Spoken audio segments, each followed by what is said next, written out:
What is up, fam? Bienvenidos a un día más leyendo la Biblia en todo un año, dando contexto, haciendo referencias y hablando de verdades que no solamente son prácticas, sino también son aplicables a nuestro día a día de lo que estamos leyendo. El día de hoy comenzamos un libro nuevo en este caminar. Estamos en Primera de Pedro, del capítulo 1 al capítulo 3. Así que ya te la sabes. Si aún no has leído, ponle pausa al video. Aquí te espero.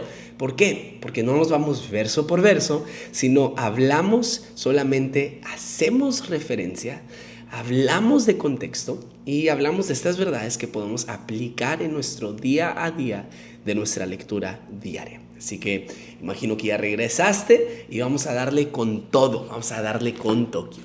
Día de hoy estamos en Primera de Pedro, capítulo 1 al 3. Y voy a dar un poco de contexto y luego vamos a entrar a las verdades y a ciertos versos que quiero hacer referencia. Pero bueno, hoy vamos a desglosar el contexto de esta carta y las poderosas verdades que Pedro comparte sobre cómo soportar las pruebas. El trasfondo de Primera de Pedro en realidad es donde Pedro escribe a creyentes que han sido dispersos, animándolos a sufrir, y no solo sufrir, sino a sufrir con propósito y a mantenerse firmes y fieles a las creencias, a las verdades y a la palabra de Dios, al ser un seguidor de Cristo como tal. Primera de Pedro fue escrito alrededor de 64 a 65 años después de Cristo. En realidad fue donde poco después comienza un gran problema en Roma.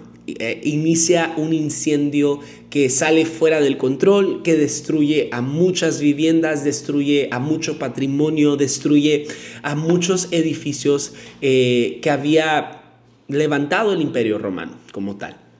Estaban bajo el imperio o el reinado del emperador Nerón, el cual culpó a los cristianos, convirtiendo al cristianismo en algo ilegal y desatando una persecución intensa hacia cada individuo que profesara el cristianismo, que fuera cristiano. Y en realidad este es un dato curioso porque aparte de la Biblia, gracias al contexto histórico, muchos historiadores nos dicen algo acerca del emperador Nerón, que a este hombre le gustaba, le fascinaba, le encantaba construir edificios, le fascinaba la arquitectura como tal, estaba obsesionado con ella, así que llegó el momento donde construyó de más, donde ya no había espacio para donde construir dentro de su zona, que rumoran que él fue quien mandó a iniciar el incendio como tal, pero se lavó las manos culpando al cristianismo, porque imagínate un gobernante iniciando un incendio para su propio beneficio y para su propio hobby. Oye, qué loco. Pero no solamente pasaba antes, a veces sigue pasando. Pero no me voy a meter en ese problema, ¿no? Así que Nerón culpa a los cristianos, convirtiéndolos en un grupo ilegal, desatando una persecución intensa, causando a que varios cristianos se llenaran de temor y salieran huyendo ante esta persecución. Así que Pedro escribe a estos creyentes que se dispersaron en Asia Menor, la actual Turquía, donde en realidad hoy vemos en nuestro mapa actual Turquía. Pero vemos que Pedro los insta a permanecerse fieles a pesar del sufrimiento, a pesar de la injusticia, porque no solamente estaban siendo perseguidos, recuerda, dentro del contexto, estas personas también vieron cómo sus casas, cómo su patrimonio fue quemado gracias a este incendio que ellos como tal no iniciaron, pero sí fueron culpados. En realidad esta carta muestra cómo los cristianos pueden responder ante la injusticia sin comprometer su testimonio. Porque sí podemos responder ante la injusticia, pero lo que no debemos de hacer es comprometer el evangelio, es comprometer nuestra fe, es comprometer en realidad nuestro testimonio. Antes del 64, antes del cristianismo, antes el cristianismo era visto como una secta dentro del judaísmo, una religión permitida, algo que salió como una rama del judaísmo, como un movimiento del judaísmo, como una reforma del judaísmo. Entonces antes era permitida, pero la culpa de Nerón cambió su estatus, convirtiéndolos en una minoría perseguida. Se esparcieron acusaciones falsas. Los romanos decían que los cristianos eran caníbales, ¿verdad? Que se comían al líder. Esto por qué decían o por qué rumoraban esto, aparte de ponerle peso a la persecución ante los cristianos, utilizaban sus costumbres para echarles tierra. Decían, oye, son unos caníbales porque se comen a su líder. ¿Cómo sabes eso o por qué dices eso? Bueno, recuerda, la Santa Cena, Jesús nos invita a partir, a comer su cuerpo y a beber su sangre, pero para los romanos o para el Imperio Romano no conocían el contexto. Ojo, esto nos habla de lo importante que es conocer el contexto. ¿Por qué? Porque podría ser que nosotros estamos esparciendo, un rumor falso. Pero eso es lo que le estaba pasando a los cristianos. No solamente esos, sino también decían que practicaban el incesto. ¿Por qué decían que practicaban el incesto? Bueno, esto tú ya lo vas a saber o ya te lo puedes imaginar. Lo acertaste. ¿Por qué? Porque se llamaban hermanos entre unos a otros. Entonces, para la gente que estaba fuera del movimiento, para la gente que no era parte del movimiento o que no era seguidor de Cristo, es decir, que no era cristiano, pensaban que eran caníbales y pensaban que practicaban el incesto, porque mirabas cómo se llamaban hermanos entre unos y otros, y viéndolo de fuera, bueno, es como el actual Monterrey, ¿verdad? Que los culpamos de incesto. ¿Por qué? Porque entre todos se dicen primos y luego crecen y como no son primos legítimos, como no son primos de sangre, uno dice, ay, mira, se casó con el primo. Bueno, es un problema actual, ¿no? Es un ejemplo, un chiste que hay en redes sociales, pero solamente poniéndolo en contexto. Así que vamos a ver que Pedro se refiere a Roma como Babilonia. Eso lo vamos a ver en 1 de Pedro capítulo 5. Sé que no está en nuestra lectura programada del día de hoy, pero vamos a leerlo. 5:13 y dice de esta manera, 5:13. Su iglesia hermana aquí en Babilonia le manda saludos, al igual que mi hijo Marcos. Salúdense unos a otros con un beso de amor. La paz sea con todos ustedes que están en Cristo. Su iglesia hermana aquí en Babilonia. ¿Por qué Pedro utiliza el término Babilonio? Es un nombre simbólico para los imperios opresores. Y de hecho en realidad es una profecía profunda, recordándonos que por cada Babilonia que se levanta, cada Babilonia que se levanta va a caer. Y eso es una profecía que vemos en Habacuc, pero luego estudiaremos esa profecía, luego estudiaremos eso sobre el imperio de Babilonia.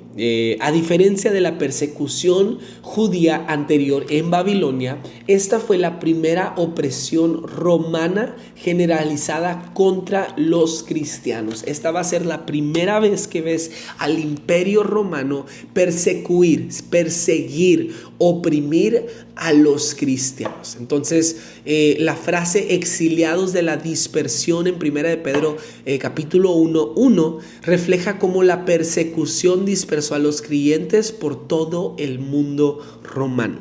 Y vamos a leer un poco. Vamos a leer en 1 de Pedro capítulo 1 del 6 al 7 y dice: así que alégrense de verdad, les espera una alegría inmensa, aunque tienen que soportar muchas pruebas por un tiempo breve. Estas pruebas demostrarán que su fe es auténtica. Está siendo probada de la misma manera que el fuego prueba y purifica el oro. Aunque la fe de ustedes es mucho más preciosa que el mismo oro, entonces su fe, al permanecer firme en tantas pruebas, les traerá mucha alabanza, gloria y honra el día que Jesucristo sea revelado a todo el mundo. Esto nos da una de las primeras verdades de las cuales quiero hablar el día de hoy. El sufrimiento prueba la autenticidad de la fe. Las pruebas nos refinan como el oro es refinado en el fuego. Así que si tienes pruebas el día de hoy, velo, alégrate como algo que te está refinando, algo que te está poniendo a prueba. ¿Por qué? Porque el sufrimiento pone a prueba la autenticidad de la fe. Y vamos a ir a 1 Pedro capítulo 2 y vamos a leer el verso 21 del capítulo 2. Pues Dios los llamó a hacer lo bueno, aunque eso signifique que tengan que sufrir tal como Cristo sufrió por ustedes. Él es su ejemplo y deben seguir sus pasos. Sufrir no solo por nuestra fe, sino como testimonio, siguiendo el ejemplo que Jesús nos dejó. Vamos a leer 1 Pedro 2:12 también, y dice de esta manera: procuren llevar una vida ejemplar entre sus vecinos no creyentes. Así, por más que ellos los acusen de actuar mal, verán que ustedes tienen una conducta honorable y le darán honra a Dios cuando Él juzgue al mundo. Lo voy a volver a leer porque hay tanta profundidad en esto. Procuren llevar una vida ejemplar entre sus vecinos no creyentes. Así, por más que ellos los acusen de actuar mal, por más que ellos chismoseen de ti, por más que ellos hablen cosas que no son verdad, por más que ellos hablen cosas malas de ti, verán que ustedes tienen una conducta honorable y le darán honra a Dios cuando Él juzgue el mundo.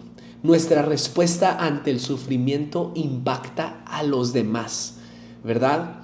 Vive con honor entre los no creyentes. Vive con testimonio entre aquellos que no siguen a Cristo.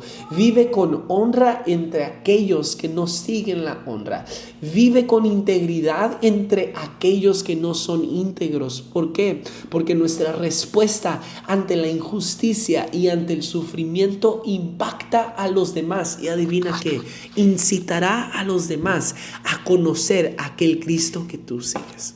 Y número 4 y último, el sufrimiento es inevitable, que sea por hacer el bien, no por el mal. Ve lo que dice en el capítulo 3 de 1 de Pedro, verso 17. Dice: recuerda que es mejor sufrir por hacer el bien, si eso es lo que Dios quiere, que sufrir por hacer el mal.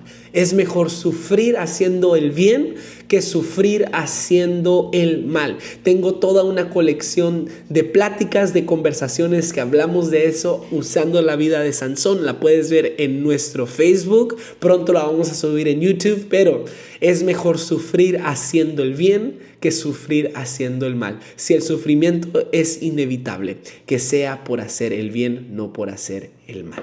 En realidad, el mensaje de Pedro es claro, amigos. El sufrimiento es parte de la vida cristiana, pero no es en vano. Nos refina, fortalece nuestro testimonio y nos conecta con el camino de Cristo y nos insta a seguir por el buen camino, haciendo lo bueno. Y nos recuerda lo siguiente, capítulo 2, ya para terminar. Pero ustedes no son así porque son un pueblo elegido, son sacerdotes del Rey, una nación santa, posesión exclusiva de Dios. Por eso pueden mostrar a otros la bondad de Dios, pues Él nos ha llamado a salir de la oscuridad y entrar en su luz maravillosa. Nos ha invitado a salir de la oscuridad y entrar a la luz maravillosa que es en Él.